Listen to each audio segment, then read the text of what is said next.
बिहार राज्यसभा में जदयू के नेता डॉक्टर दिलीप जायसवाल, भारतीय जनता पार्टी के अध्यक्ष महंत पुनोराद दाम मठ और आज इस पवित्र कार्यक्रम में इतनी बड़ी संख्या में आए हुए सभी भाइयों बहनों और विशेषकर माताओं को मैं प्रणाम कर कर मेरी बात की शुरुआत करता हूं।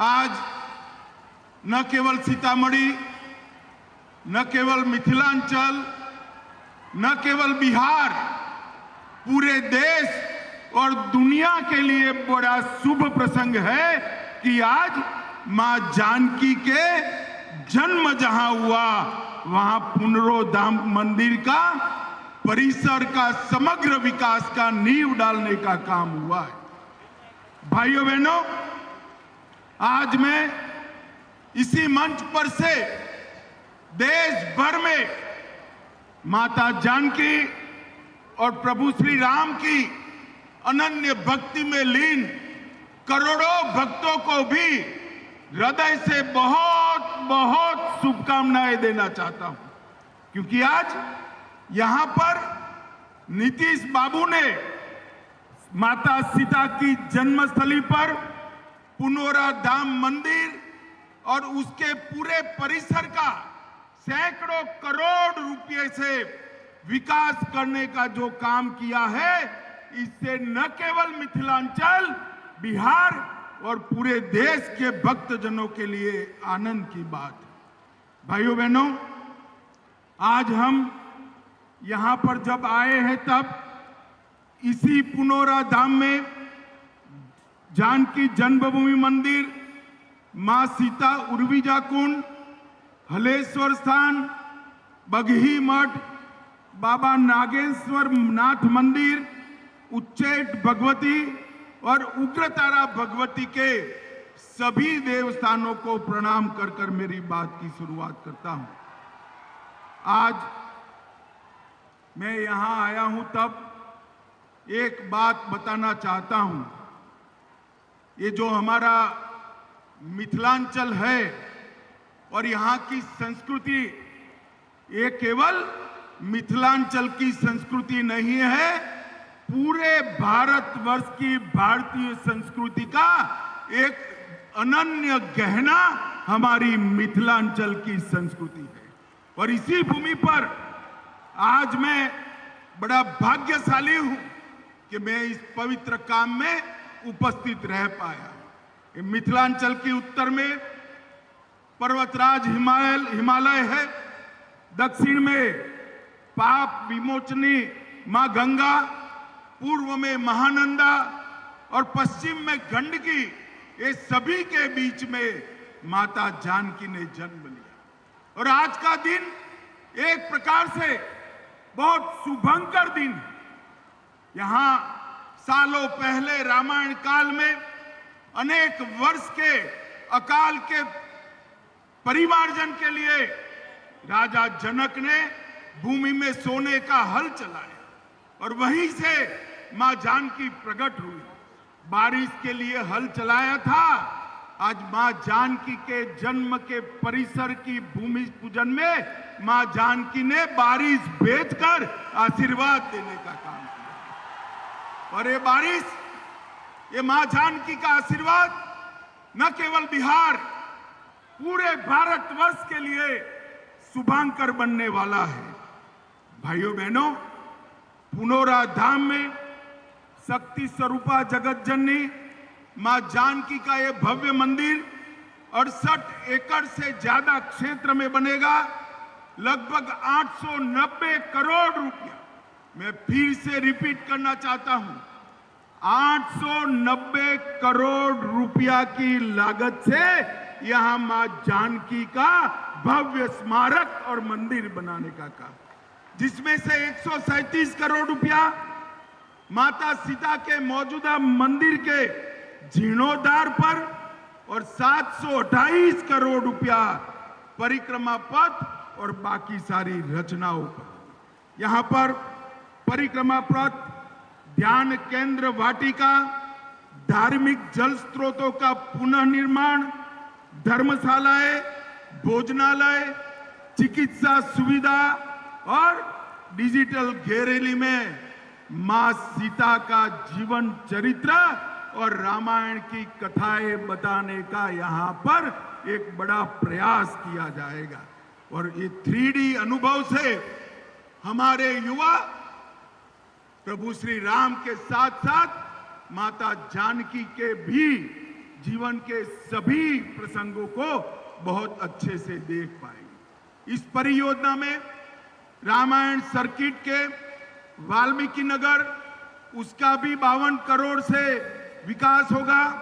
31 करोड़ से मधुबनी के फुलहर स्थान, 24 करोड़ से सीतामढ़ी के पंथ पाकर का विकास, 23 करोड़ से अहल्या स्थान, 13 करोड़ से राम रेखा घाट और 7 करोड़ से मुंगेर गया के सीता कुंड का विकास करने का काम भी ये सरकार करने वाली है। और श्री राम से माता सीता का पहली बार जहां भेंट हुआ वहां से लेकर लव कुश के जन्म स्थान, माता सीता के अंतिम निवास और पंथ पाकर तक सभी स्थानों को पुनर्जीवित कर मां सीता के जीवन कवन को हमारे देश की मातृशक्ति को समर्पित किया जाएगा।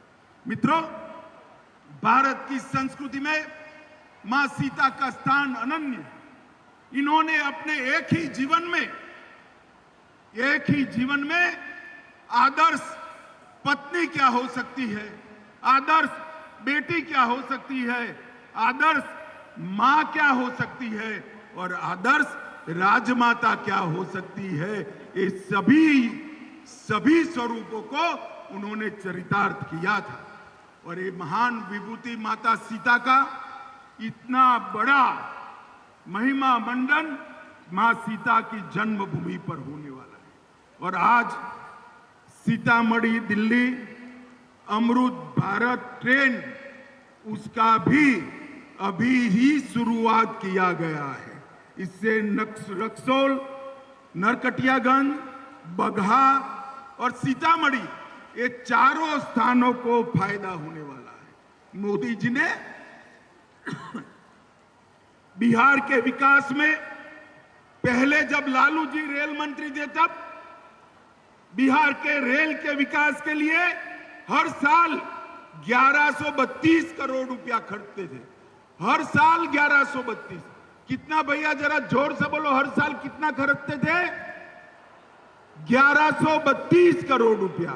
और मोदी जी ने सिर्फ 25-26 में 10,066 करोड़ रुपए का खर्च रेल के लिए बिहार में किया है। आज मैं यहां आया हूं तब प्रधानमंत्री नरेंद्र मोदी जी और हमारे रेल मंत्री अश्विनी वैष्णव जी को भी समस्त बिहार की जनता की ओर से बहुत बहुत साधुवाद कहना चाहता हूं।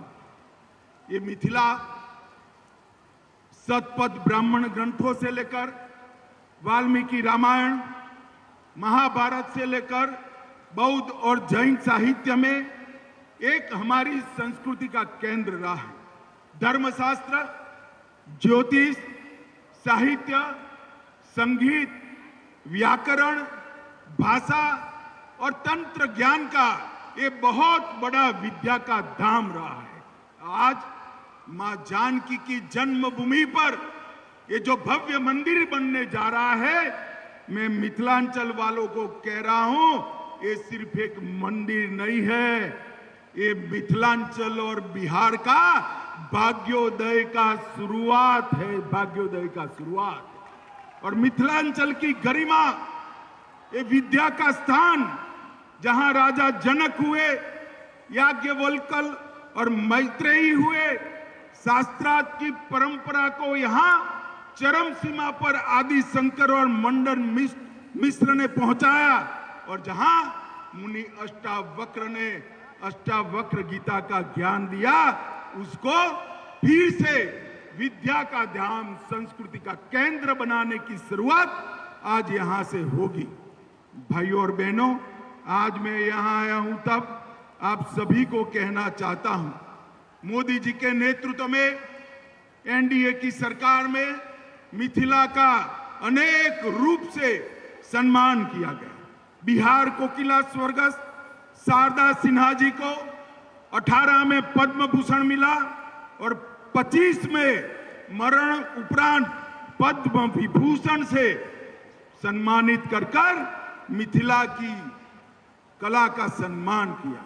श्रद्धेय अटल बिहारी वाजपेयी ने मैथिली को 8वीं अनुसूची में समावेश किया और मोदी जी ने वैश्विक मंच पर मिथिला की कला को आगे बढ़ाया। अर्जेंटीना के उपराष्ट्रपति को मधुबनी पेंटिंग की भेंट दी। दक्षिण कोरिया के राष्ट्रपति को भी मिथिलांचल की कला का नमूना पेश कर भेंट देकर विदेश में भी मिथिलांचल को आगे बढ़ाने का काम किया। भाइयों बहनों, हमारी संस्कृति हमेशा से मातृशक्ति का सम्मान करती है। आज भी छोटा सा बच्चा भी राम का नाम बोलेगा तो प्रभु श्री राम के आगे सीता बोलेगा, सीताराम बोलेंगे, हम राधे श्याम बोलेंगे, हम नाम रखेंगे तो गौरी शंकर रखेंगे। हमने हमेशा इस देश में मातृशक्ति की उपासना की और सीता माता का ये मंदिर, माता सीता, मैत्रेयी, गार्गी, विदुषी, भारती, ये सभी का सम्मान बनेगा। आज मैं वो बात को भी कहना चाहता हूं, जब आचार्य शंकर, आदि शंकराचार्य और मंडन मिश्र के बीच में जब शास्त्रार्थ हो रहा था, तब इसकी अध्यक्षता मंडन मिश्र की धर्मपत्नी विदुषी भारती करती थी। जो मंडन मिश्र और शंकराचार्य के शास्त्रार्थ की अध्यक्षता कर सके, उसी ने पूरी दुनिया में मैसेज दिया था कि भारत के अंदर मातृशक्ति हर क्षेत्र के अंदर सबसे पहला स्थान रखती है। भाइयों बहनों, मोदी जी ने 5 अगस्त 2020 को अयोध्या में भव्य राम मंदिर बनाया, काशी विश्वनाथ कॉरिडोर बनाया, उज्जैन में महाकाल कॉरिडोर बनाया, श्री सोमनाथ का मंदिर फिर से सोने का बन रहा है और कई धर्म स्थानों का उद्धार मोदी जी ने किया और उनके ही आशीर्वाद से यहाँ पर मां सीता का भव्य मंदिर और पूरा परिसर बन रहा है। ये हम सब के लिए बहुत आनंद और गर्व का विषय है। मित्रों, आज मैं आया हूं तब ऑपरेशन सिंदूर की भी बात करना चाहता हूं। भारत की सुरक्षा के लिए देश के प्रधानमंत्री नरेंद्र मोदी जी कटिबद्ध हैं।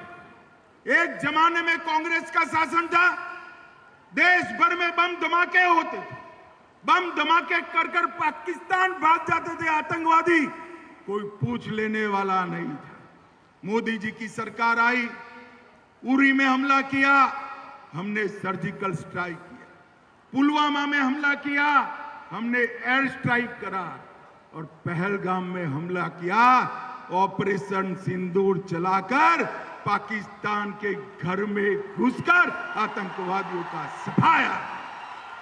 और एक कांग्रेस पार्टी एंड लालू, ये लालू एंड कंपनी पार्लियामेंट में ऑपरेशन सिंदूर का विरोध कर रही। मैं पूछने आया हूं, मिथिलांचल वाले ने, मोदी जी ने आतंकवादियों को जवाब देना चाहिए या नहीं देना चाहिए? अरे जोर से बोलो, देना चाहिए नहीं देना चाहिए? ऑपरेशन सिंदूर करना चाहिए नहीं करना चाहिए? ये लालू एंड कंपनी को मालूम नहीं है, ये नरेंद्र मोदी की सरकार है, भारतीय जनता पार्टी और एनडीए की सरकार है। यहां पर देश की सुरक्षा के साथ खिलवाड़ करने का किसी को अधिकार नहीं है। भाइयों बहनों, बिहार में चुनाव आने वाला है।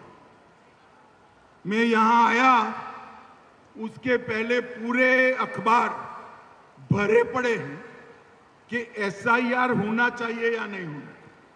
अब मैं तो भारतीय जनता पार्टी का कार्यकर्ता हूं, मंच पर सारे एनडीए के लोग हैं, मगर मैं तो जनता को पूछना चाहता हूं, भैया घुसपैठिए को मतदाता सूची से निकालना चाहिए या नहीं निकालना चाहिए? अरे जोर से बोलो, निकालना चाहिए या नहीं निकालना चाहिए? चुनाव आयोग ने एसआईआर करना चाहिए या नहीं करना चाहिए? अरे मुझे बताएं लालू प्रसाद जी, किसको बचाना चाहते हो? आज तक चुनाव आयोग ने जो पहली सूची बाहर करी, आपकी पार्टी ने एक भी ऑब्जेक्शन नहीं लिया, कांग्रेस पार्टी ने एक भी ऑब्जेक्शन नहीं लिया। और आप बचाना किसको चाहते हो? जो बांग्लादेश से आकर मेरे बिहार के युवाओं की नौकरी खा जाते हैं, उनको बचाना चाहते हो? मुझे बताओ मिथिलांचल वालों, एसआईआर मतदाता सूची से घुसपैठियों को निकालना चाहिए या नहीं निकालना चाहिए? स्पष्ट संदेश दीजिए लालू एंड कंपनी को। घुसपैठियों के वोट चाहिए तो बिहार की जनता आपको स्वीकार नहीं करेगी। और भाइयों बहनों, मैं आज राहुल जी को भी कहना चाहता हूं, बंद करिए ये वोट बैंक की राजनीति। मतदाता शुद्धिकरण पहली बार नहीं हो रहा है, आपके परनाना जवाहरलाल नेहरू ने शुरू किया था और अंत में 2003 में हुआ, तब भी कोई विरोध नहीं था। अब आप चुनाव पे चुनाव हारते जाते हो, इसलिए पहले से ही बिहार चुनाव हारने का एक वजह लोगों को बता रहे। भाइयों बहनों, कल लालू प्रसाद की पार्टी ने एक प्रेस कॉन्फ्रेंस कराई कि अमित शाह आ रहे हैं तो जवाब देकर जाए, मिथिलांचल के लिए क्या कर। भैया जवाब देना चाहिए या नहीं देना चाहिए? जोर से बोलो, देना चाहिए या नहीं देना चाहिए?